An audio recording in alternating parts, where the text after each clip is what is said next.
អាមេរិកបានយល់ព្រមទម្លាក់ពន្ធលើចិនពី145%មកត្រឹម30%ខណៈចិនបានយល់ព្រមកាត់បន្ថយអត្រាពន្ធលើទំនិញរបស់អាមេរិកពី125%មកត្រឹម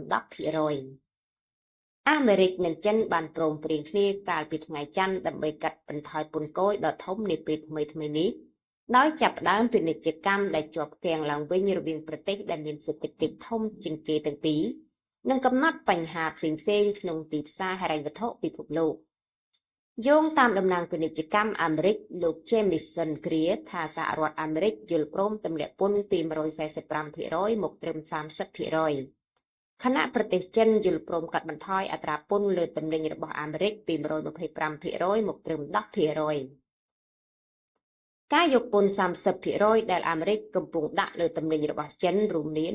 20%ដែលមានស្រាប់ក្នុងគោលបំណងដាក់សម្ពាធដល់ប្រទេសចិនឲ្យការពារកុំឲ្យថ្នាំអាភៀន Fentanyl សំយោគចូលទៅក្នុងទឹកដីអាមេរិក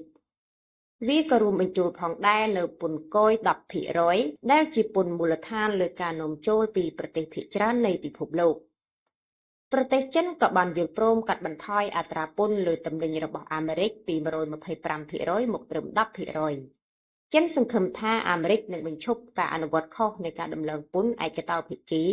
ហើយធ្វើការជាមួយប្រទេសចិនដើម្បីការពារការអភិវឌ្ឍទំនាក់ទំនងសេដ្ឋកិច្ចនិងពាណិជ្ជកម្ម